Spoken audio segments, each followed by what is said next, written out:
Hello, friends. Welcome back to another episode of the 2x2. Today, we are going to do something heavy on personality, and one of my favorite and unfavorite topics at the same time happened something to be that chart crimes.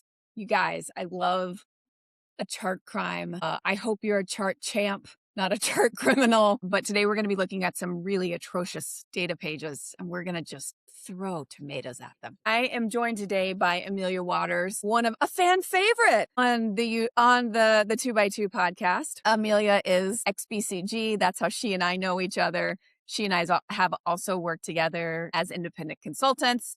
She is a independent consultant extraordinaire, has made this a great career too. So Amelia, welcome back to the 2x2. Hey, it's always good to be here and great to hang out with you, Lauren. Yes. So Amelia and I got together. She was here for South by Southwest, and I made her go eat Frito pie. For those of you who aren't Texans, you can Google what Frito pie is. And she ordered it, and her face was like, what the fuck is What this? is this? What is it? What? Who comes Lay up it on with me. this What were your stuff? real impressions? All right, so I got to confess that Texas comes up with the most amazing things. When I lived there, we had a thing called the Texas State Fair, and we had deep fried butter. And I was like, why would you need to deep fry butter? Who would you deep fry butter? And all these questions just came to mind because consultants are taking a thing and we're like breaking it apart into its component pieces so we can piece it back together. All the questions, no answers. So Frito pie is just an extension of deep fried butter for the state of Texas.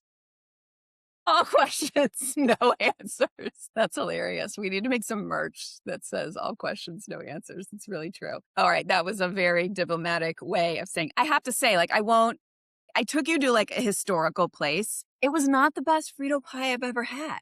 Like the meat was chunky. It was not properly salted. It should have been a little saucier. I feel like I gave you a really disappointing Frito pie experience, but I will not subject you to that again. Well, the next time I visit, you can bring me to a better one. I will. Well, we'll go to an actual good restaurant. All right. Today, a little different style of episode than we normally do. This is one that's going to be very visual. So for those of you that are listening on your walk, your kid run, you may want to flag it and keep listening because we're going to be hilarious, but you may want to flag it and go back to our YouTube. We'll keep this. We're sharing slides. We're sharing chart crimes. So let's get started. Let's look at the first one. So I've picked these and Amelia has seen them. For those of you not looking, this is a disastrous pie chart, the prevalence ratio of depression, anxiety, and stress. It's got a figure number. Amelia, what do you think? Is this giving you depression, anxiety, or stress? Well, it's definitely giving me anxiety. I often couch my expertise as in I'm not great at math on the fly. And I lean on my calculators, I lean on Excel, but even math tells me that 84.5%, 75%, and 88.4% do not add up to 100%, which is what a pie chart should kind of be. So you don't need good math to know that this slide is just not working. Yeah. Okay. So I agree with you. Like math, let's be honest here. Like relative to the human population, we're probably good at math. Relative to the Dallas office, circa 2026, maybe in the bottom quartile. I was generally going to say average, but I think you're right. But all that said, you and I can still do this math. You and I can still do this math, right? Yeah. Okay. So I think this kind of puts it below par. Definitely below par. 84, 75, and 88 don't equal 100. Good. That's public math we can handle. Okay. Did you notice this? The 84% slice is bigger than the 88% slice. Well, I appreciate the fact that you tried to measure. I didn't get that far. I looked at the numbers and I'm like, all right, moving on. And I think that's one of the lessons from this. Maybe there's a powerful message here, but those distractions of numbers that don't fit just got me tuned off to the point where I wasn't trying to find the message. You were suffering from anxiety. I will tell you, I don't feel depression here at all. I feel actually vindication, like not being an idiot, but the stress and anxiety at the same time. I'm like, oh my God, it's making me crazy. Okay. So that maybe another nit. How come two of these slices have 3 digits? We've got a 10th after the decimal point and the other one doesn't say 0.0. Like they all need to be the same number of numbers. Lauren, my dear, that is your BCG training talking out loud. Just saying. Meanwhile, my training as a writer is saying that prevalence is spelled wrong. And if you're Oh, going you're to gonna see do it. and if you're going to do capital for depression, you should probably also do capital for ratio, anxiety, and stress. So Okay. between your BCG training and my writer's training, this is just not flying. The title and the figure name are the same, but the spelling mistakes and punctuation mistakes do not carry between the two. Correct. Yes. Holy shit. So this was a failure to actually copy and paste. If they'd done copy and paste, at least it would have been the same Oh. mistake or same correctness. But I think someone just typed it. I didn't think this was going to be this good. This is great. Okay, let me say one more. Oh, And this one I think is a modern thing. And this is honestly the truth, okay? In an accessible world where we want everyone to be able to read slides, the color tones here are too similar. So anyone that has difficulty seeing or has some color blindness, we've got a light, kind of a teal, a blue, and a green, and they're all in the same color family. And they're not. I think it's not. It's just not right. so very good point. And on the same note of color, with a very dark background, like the dark blue of the 75%, that font should probably have been white. I know where you're going with this. Yes. So it's that BCG training coming out, all the nitpicky Yeah. little things. And let's be complete. There's no source. We haven't sourced data. That's Our true. legend is too big. This one, I would keep the size of the pie the same, and I would put the legends, the labels probably in white text Mhm. inside of the pies and then shift the pie to the center. That would have been better. Yeah. And I'd get the title on one line. Is this a Well, prevalence ratio? you don't know if there was some kind of weird BCG level type, criteria that says your title has to be 26 font. Do you remember that? I remember that. I I was still, squeezing words to make that fit. honest to God, like slides I make, I'm like, if it's not 36 or 32, you're doing it wrong. Like I still have anxiety about it. Okay, I'm gonna move us on because this is just a warm-up. Any other thing that you want to point out here for No, these no. criminals? I think we've torn this part enough. Time to Fucking go on. animals. Okay, great. Let's move on. Okay, so a non-traditional chart here. I think Mhm. this is somewhere between infographic and actual data chart. It is, for those of you who have not joined us yet on YouTube, it is the average female height per country. And we've got the bathroom sign for women in various shapes and widths, heights and widths and colors on a XY axis. And then we've got countries on our X axis and we've got heights on our Y. What do we think about them? What do you think about that? Like, I applaud them for their creativity in some ways. Mostly, I did not know that there were giants in Latvia and like little tiny people on the other side of the map.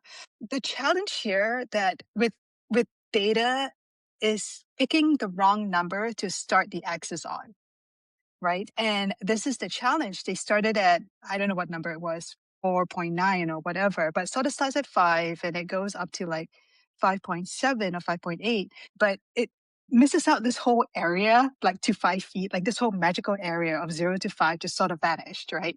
So it's creating differences where differences don't exist in that extreme. It creates this sense of like, oh, it's a ton. Well, actually, no, it's not. So it's really conveying a very wrong sort of impression just from a first glance. Yeah, it's like you've got these.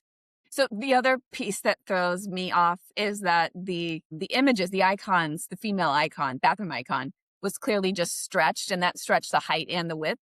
And so we have on the far right, we have India with an average height of 5 feet, and we have Latvia on the left. We'll get to that in a second on 5'5", but the Latvian width is how it's like 7 Indias, like implying that. And if you're talking about size, it's implying that the weight of the women is also like being measured. And in this case, like they're just measuring height. So it's throwing everything off. I think this is an example of trying too hard. This could have been a bar chart. This should have been a bar chart. It could have been Also, a they bar should. chart for anything else. But why would they put height not like the x-axis is flip-flopped? Like you should start the smallest ones closest to 0, and then you'd have like a nice line moving up and to the right. which is kind of what you want to do. You want to draw the eye up and to the right for the things that are the largest or biggest or highest magnitude. And once again, does your BCG talking training kind of coming out? Your 2x2, right? Up and to the right. Isn't that part Well, of your yeah. logo, Lauren? Up and to the Love right, the two right? by So you're flowing right into that. colors. Why? Okay, so they've got 3 shades of pink here that mean nothing, which I Uh, guess it like colors should do what? colors should help tell a story. In this Mhm. case, they're kind of arbitrary. And you know, it could have been a situation where if it was a map that matched female height to weight, female height to economic prosperity, female height to a thing or something else, colors would have been great because that kind of conveys two pieces of information that don't really fit on the same chart, but it helps you put it there. There's no legend for this. I have no idea what the colors convey. So presumably it's just to make it pretty. Yeah, okay, so here's a level 301 point, which is the use of charts should add to the story or tell a story. This is a chart that is not necessary. Like, you don't need a chart to just state this. If you had a third dimension, now a simple chart is a great way to show the relationships of those 3 dimensions together. And this one is just saying they're tall here and they're short here. That in my mind is not worth the creativity or space. Yeah, and I think in BCG, we were like, we don't need this page. You know how our decks are like 103 pages long with an appendix of like 200 pages? This one might have been pulled out just to make sure it's one page less. Yeah. All right. Utter waste of time to the authors. I'm going to go to the next one. Now we're getting into the meat. So this chart, just take a moment here. When I saw them, okay, so Angela, my faithful helper and sidekick on the 2x2, when she presented this one to me, at first I was like, oh, wait a second. So we've got a stacked 100% bar, which I think is a great second level chart for anyone. Then we've got the use of color. The colors are a little bit garish, but visible. We've got the 2 x-axes are female and male, and then laddering up to 100%. All good. But from there, it falls apart. Well, it reminds me of this exercise that is done on cognition, where they spell out the letter of the spelling of the color, but the color is different and it doesn't match. So, for example, they spell out the word blue, but they put it in red, and it's all like that. And you're supposed to say out loud the color that you see and not the word that is it. This gave me the similar kind of cognitive dissonance because the color that says black is blue, the color that says this is something else. My brain wasn't matching Yeah. colors to words. And I was like having a moment, I was like, yeah, too hard, not trying. Also, I didn't quite get entirely what they were trying to get to this, but the colors were the legend, the selection of colors for the legend was a crime. Was a crime, yes. Black is blue, shown in blue. Blue is shown in red. And then they've got 2 shown in red. If we try and interpret what this really means, though, maybe there is a story there. Like, if this maybe shows my point about using 3 variables. So trying to take the colors away, it shows that 60% of men say that either black or red is their favorite color, right? And if you add them together, 80, probably Yep. about 80% say black or red is their favorite color. Simple. And then there is a small subset that prefers blue, and then there's 2 other colors. Women are spread all over the rainbow. There's a wide variety of colors which are their favorite, starting with either, again, we don't know, blue or yellow. So there maybe could have been some there, and this have told a story if the color selections weren't just the Excel automation. This kind of brings to mind a different chart I saw that conveyed a similar sort of a concept, but in a slightly different way. So they had, and the concept here is men and women see colors very differently. Women see in a spectrum, right? So we may see pink and lilac and seashell. Men see white and red. Okay. So what this had, we had this color spectrum of graduating colors of increasing intensity, of blues and changing intensities of green. And they had names for each of those colors as women would describe them. And then next to that picture of a man, and they're like, big chunk of bracket, red, big chunk of anything that was a beigey shade, white, big chunk of anything that remotely resembled blue, blue, right? So their vocabulary wasn't seashell and ocean and pearl. Their vocabulary was blue. So I thought that chart did a really nice way of conveying just the color spectrum that men perceive versus women perceive and how we think of colors in far greater variety than men tend to. So it might have been the same concept as this, but it definitely helped carry the idea through in a much more clean way. Do you know in that study, like, did they just not, I mean, could they visually perceive the differences in color? They just had a smaller number of words in there that would come to Well, mind? so interestingly, this was actually written from a writer's perspective. So when you're a writer, the goal is to get deep point of view. So you're like really in the head of the person, right? So the woman, if you're writing from a woman's perspective, the woman sat on the cushion that was the color of butter. Okay. And the texture was linen. It was rough against her silken. And I'm going way overboard, right? Against a silken robe. If you were writing from the perspective of a man, it'll be the man sat down in the chair. Because a man's brain wouldn't do the color of butter. That's not how their brain works. The man wouldn't do, how does the texture of this thing feel relative to my skin? That's not how it works, right? So the chart that I described, the color palettes of a woman versus a man, was written from the perspective of if you are a writer and you're trying to really get into the head of the person you're writing about, it needs to match the way they think and communicate and the way they interact with their surroundings. That's freaking fascinating. Yeah, if at any point you want to mention your nom de plume, here, drop it in. If not, I'll keep your secret. That is fascinating. I had no idea about that. I mean, it explains so much. Let's go to our next chart. Speaking of All right, you're going to have to take this one. our male friends. So I was on a call yet. So this is snakes on a plane. Okay. NFL division finishes 2015 to 2024. I don't know what this chart is called. It's lines that go up and down. We've got brackets here. The brackets are meant this. You've got two columns, each with different charts. They're like spark lines. It's not exactly spark lines, but they're like spark lines. On the left, we've got a column AFC. On the right, we've got a column for NFC. And then within each column, we've got a breakdown of 4 rows for the different, they're not divisions. I don't know what they're called. East, north, south, west. Somebody fill me in on what those are called. And then within each one of those buckets, you've got your 4 teams that are in like NFC East, NFC North, Southwest. I live in a fraternity of men. We joke that the Patel household is Delta Sigma Guju because I've got 3 boys and a male dog and a husband. So I live through a lot of football. But this really takes the cake. And what it's showing is each team, each graph. How can I even explain this? Each graph. So AFC East has 4 teams: the Patriots, the Jets, the Bills, the Dolphins, noted by their logo, and their color, the line color is within the colorway of their logo. So the Patriots are red, the Bills are blue. And there are 1, 2, 3, 4, 5 years, and each line traces across each year within the place that they finished within that group.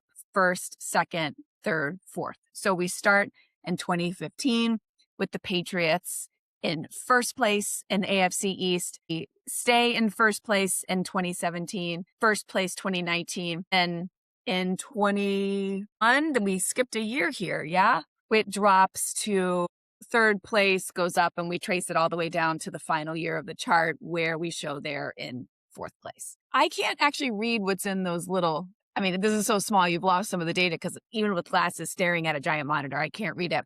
But it is just snakes on a plane. What do you think? So it is snakes on a plane. And I think the first crime might be trying to put too much on one page. By the time you get to like 6-point font, you're trying too hard and it just doesn't work. I'm so glad you explained this to your listeners because I was like, I'm not trying. This is just way, way too hard. I don't know what they're trying to say. Like, what is my conclusion from all of this? That groups don't stay static, that strong performers drop and they rise again. Like the so what, I'm missing the so what. And that makes it very difficult for me to follow this chart. And I hear you about using the colors that exist within the theme, the various themes for the color that's chosen for the squiggly things. But that means in the top row, you've got 2 things that look a lot like blue. And in the bottom row, you've got 2 things that look a lot like shades of yellow and orange, which makes it super difficult. And you're right, I'm staring at it on a tiny screen and it's really hard to tell apart. What's kind of interesting is like they could have taken this, and when you get into this, it's kind of a beautiful mind type of a situation. Like now that I've explained it to myself, I'm looking for what stories could be. For example, Let's look at the bottom left chart, AFC West. Let's look Hmm. at the Chiefs. So you've Yep. got Chiefs starting in second and then dominance across first place across the rest of the years. You could also look and abstract and kind of eyeball each of these 8 groupings and say which one had the most movement of teams Hmm. around it, right?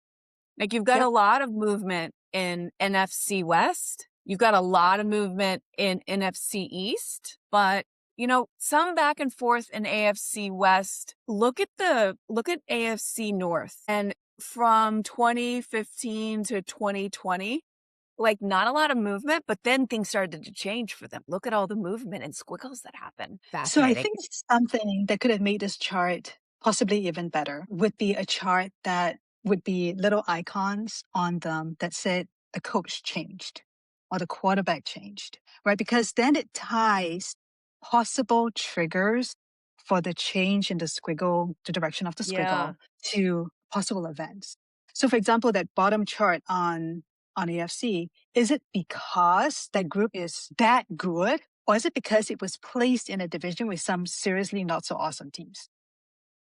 Well, okay, so you've got Patrick Mahomes. I think it's a bit of both, actually. So you've got Mahomes as the quarterback for Kansas City. All right, so you Yep. got a really strong quarterback, a very strong Andy Reid, very strong coach. You've Mhm. got great supporting cast I hear you on supporting cast. to run and catch what he gives them. A supporting cast that gets paid millions of dollars a year. I get. I don't mind being a supporting cast that gets paid millions of dollars a year. It's all good. But then, the Raiders haven't been that good. I don't think you've got the Chargers, which have had good years, but then the Broncos and the Raiders have not. I mean, I can just tell you, I don't think they've been the best teams in the league. So they do have a bit of an advantage. Have Kansas City, despite being like the Super Bowl champ and the best, they do have some advantage. Yeah, like doing the rather than showing this. Let's talk about the deck. Okay, maybe we use this as an example. If you're building the deck around this, you're going to start with a exec sum slide that's maybe just bullet points that takes out those key insights. Kansas Agreed. City dominance due to great quarterback, longtime coach, amazing catchers and runners. Then you have your next point, Patriots tank when Brady moves to the Bucks. Then you could go in and you could have pages that have your slices like major coaching shifts, draft picks, injuries that sideline some. I don't know what they are, but then it could But be exactly really that. interesting. Yeah. Because at that point, it isn't just data. This is just data, right? But once you put in potential trigger events, now that becomes interesting. Now becomes an insight, right? What is this combination? Because nothing is just data. What are the combination of events leading to? Because the goal is to figure out the so what at the end, right? How does this change my betting strategy? How does this change if I'm the owner of a team? How does this change how I think about my quarterbacks, my coaches, who to bring in, who to recruit? So it needs to inform a thing, right? At this point, it's not really informing a decision at the end. Okay, you see the Patriots up. Here's the case in point. Hmm. All right. You see the Patriots up in AFC East. And then do you know what the Yep. symbol is for the Tampa Bay Buccaneers? That You're going to have to tell me the stories around the I'm going to teams. tell you.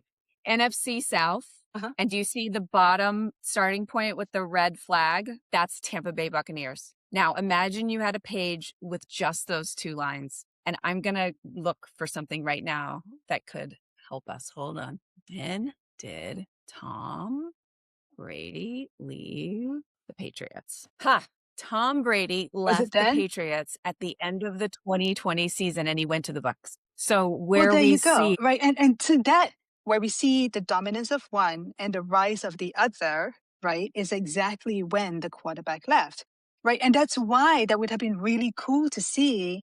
And see, you put it out because you know the team staring hard at it. because Now, I live in someone like Delta me, Sigma so I Guju. live in an Yeah. all male house.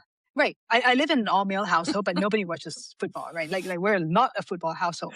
So all of these names are like passing right over my head. I know Tom Brady because everybody knows Tom Brady, but most of them are passing over my head.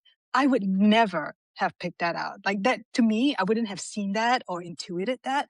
You did though, but because you have context and I don't. So, and I guess the biggest story about slides in general is you can't always assume that the viewers have sufficient context to be able to put this together in their heads. Your job as the slide Yes. writer is to put it together for them so they don't have to think that hard, right? You want to get them to the decision, not to the what is this slide about? Yes. Like that's anyone that watches any, I mean, that's Tom Brady. That's not like a deep insight. I think someone that really knew my stepson, my older stepson knows like everything about football and stats and all that stuff. Like he would look at this and he would know like a real insight. Oh, I mean, Tom Brady, everybody knows Tom Brady. Not everybody, but people that are subjected to a lot of football know who Tom Brady is and understand the dynamic that he moved teams. But yeah, like the other thing is think about how long it took me to get there because I was so freaking overwhelmed by the visual And of this shirt. you are someone with context and it took you all this time to get there. Imagine Yeah. for someone with no context, I'm like, dude, I'm just moving on to my next slide now. All right, we're gonna move on. Do you remember this by I don't chance? This remember is a it, real slide. but I'm sure it's a real slide. I took this picture. You won't remember it. I took this picture when we went to TSI. Oh my goodness. Well, I saw the TSIA logo at the bottom. I took it during, and they So, used it as an example of a bad chart. That's why well, I was like, oh, so speaking as a consultant, right? Having worked and as someone who's worked in operations, it may be a bad chart, but unfortunately, it probably accurately reflects the process. So can you imagine the process that created this chart? The chart's just reflecting. It's like holding up a mirror to us, right? I know it's not a great chart, but the process that sat behind it was probably just as complicated and probably needed to get fixed. so this one, despite being complex, is well, actually, this is borderline not a chart crime because you're right. Like the level of complexity that's behind this is probably like the magnification level 1 on the complexity of what lies behind this. And the point that they use this chart to make, and there's a sticky on it, by the way, for those not watching this, is anyone have a customer life cycle drawing like this? And the room, I remember the room went, yes, like it's the worst. It's why is it this complicated? But that was the point that the speaker was trying to make here was like this. And we know what level of complexity is really behind this. I will also say So like I from, so yeah, go ahead. I was going to say, ironically, that actually possibly makes this a really good chart. Because if the goal of this chart is to convince your CEO that he really needs to fix this, or your head of revenue, or your head of marketing or sales, that they really got to fix the customer support lifecycle, this chart might be pretty convincing. It's Yeah. like, my goodness, I didn't realize it was so many handoffs, so many departments involved, so much complication. And every time the work shifts from one person to another, something risks falling through the cracks, right? And that risk a pissed off customer. And the simpler you can make it, the easier it is for the customer. Yeah. So innocent, this is no longer a chart crime. They've done a few things well here. Number one, they have clearly used color, like help drive clarity. You've got 3 colors, orange, navy, and kind of lightish blue. The orange is contrasting well with the navy. It's Mhm. used in the right places to help the eye track left to right, up and down. They've also excluded areas where a lot of people would have put other lines. Like I know one of the learnings I had like at BCG was if you can take out a line, take out a line. Always the minimum efficient number of elements and lines on a page. And I think they do this pretty well here. And then they're even like, they even have they have phases across the page. Each is denoted by a line. Each line is labeled with an action that is Mhm. the trigger that moves from one phase to another.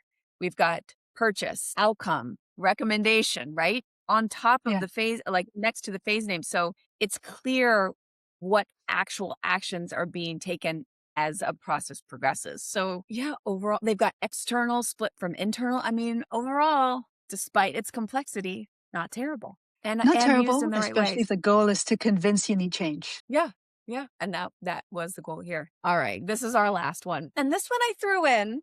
It's a non-traditional chart.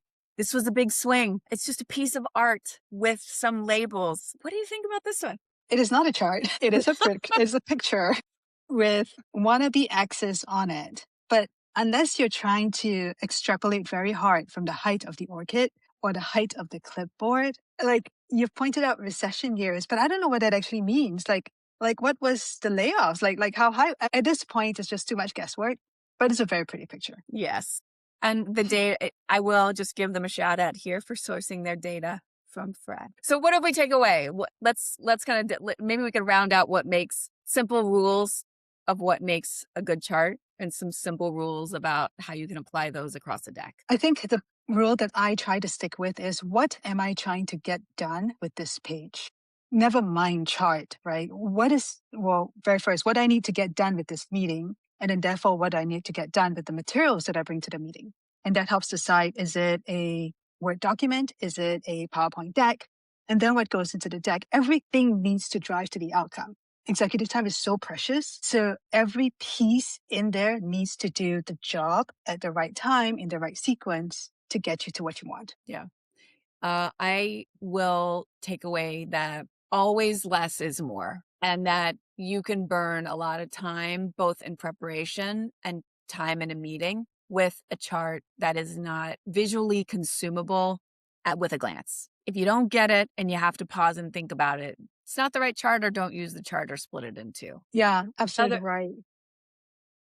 The other piece is visually, 3 dimensions, color, space, size, line connectivity. You have a really finite number of visual tools you work with when you build a chart, and it's worth being thoughtful about which one of those tools you will use and which ones you're not using Mhm. in each page to prevent the visual and mental clutter. And to your Mhm. point, when you talked about space, remembering that it's not about taking up all the space, but remembering that white space is a thing, right? It's a The weapon. It's negative actually a space, piece of yes. it, right? The negative space, white space. It's actually a key part of the creation of it. So, not to be left out. Yeah. And if you're just level 1 and this takes time to learn. Like, I don't think, I would say there's a decade of learning. I mean, truly like a decade of your career that you're really learning the mastery of how this gets put together. Simple rules for beginners. Everything we've just said about simplicity and dimension. My Everything you've next just rule. said, just one thing to add here, like Yeah. the one I've learned lots of things, like a ton of things from BCG. But the one thing I learned was something that a manager told me when I was creating my first few slide decks was if you have a slide deck and it was unnumbered, which by the way is also a crime, please number your pages. If it was unnumbered and you dropped all the pages, you printed it out and you accidentally dropped it before presenting it, anybody could be able to pick it up. And based on the titles alone, not even the content, based on the titles alone, be able to resort the deck in the right order. And this is about the importance of a story, right? The whole thing has to hang. It's not individual pages hanging together. And as you've been talking individual pages all this time, but the whole thing has to work. And a lot of Yes. that can be conveyed in the titles. Yes. When you start a deck, do you start with titles? I start with what I need to get, and then I go back and I'm like, all right, this chart, this page is going to do this work. This is going to do this work. And I start putting the titles in. Yeah, But I yeah, start with it titles. starts with that. The learning, like the lesson to us was write an outline in Word and then move that to slides. You get good enough where you don't have to do that anymore. Good, experienced enough. But I, to this day, start a deck with titles. And I read the titles. And they may not be perfect. You want to get a title that stands alone and fits on one line and it's 32 or 36 point font, all that stuff. Knowing those titles first is like how you get to the story. Then I go back and I think, okay, what's the point of this page? Does it need a visual or not? How is that going to sit on the page? And that's when I get to visual layout, then to how that visual, where I choose visuals, what those visuals might look like. And I think you've really laid out the really good process, which is always you got to start with the outcome you need, right? Don't ever start with the chart. Don't fall in love with this beautiful piece of data that you're imagining how to present it. It's like, what is the thing you need at the end? And what is the story you need to tell in order to get the thing you want at the end? Then you build in the tools, and maybe it's a chart, maybe it's a page full of words, right? Maybe it's a pretty picture with 2 words on it that say, do it now, or 3 words that do it now, or something, right? What is the tool is dependent on what you're trying to get out of it. And the chart is just one of many tools. We'll leave it there. I couldn't say it better myself. Thanks, Amelia, for coming on again. And congratulations over the last couple of years and all your success and going out there on your own and killing it. I'm super happy to Well, be your friend and see you have so much success. So, congratulations. always glad to be here. Thank you so much for this time, Lauren. Thanks. Till next time. Toodaloo.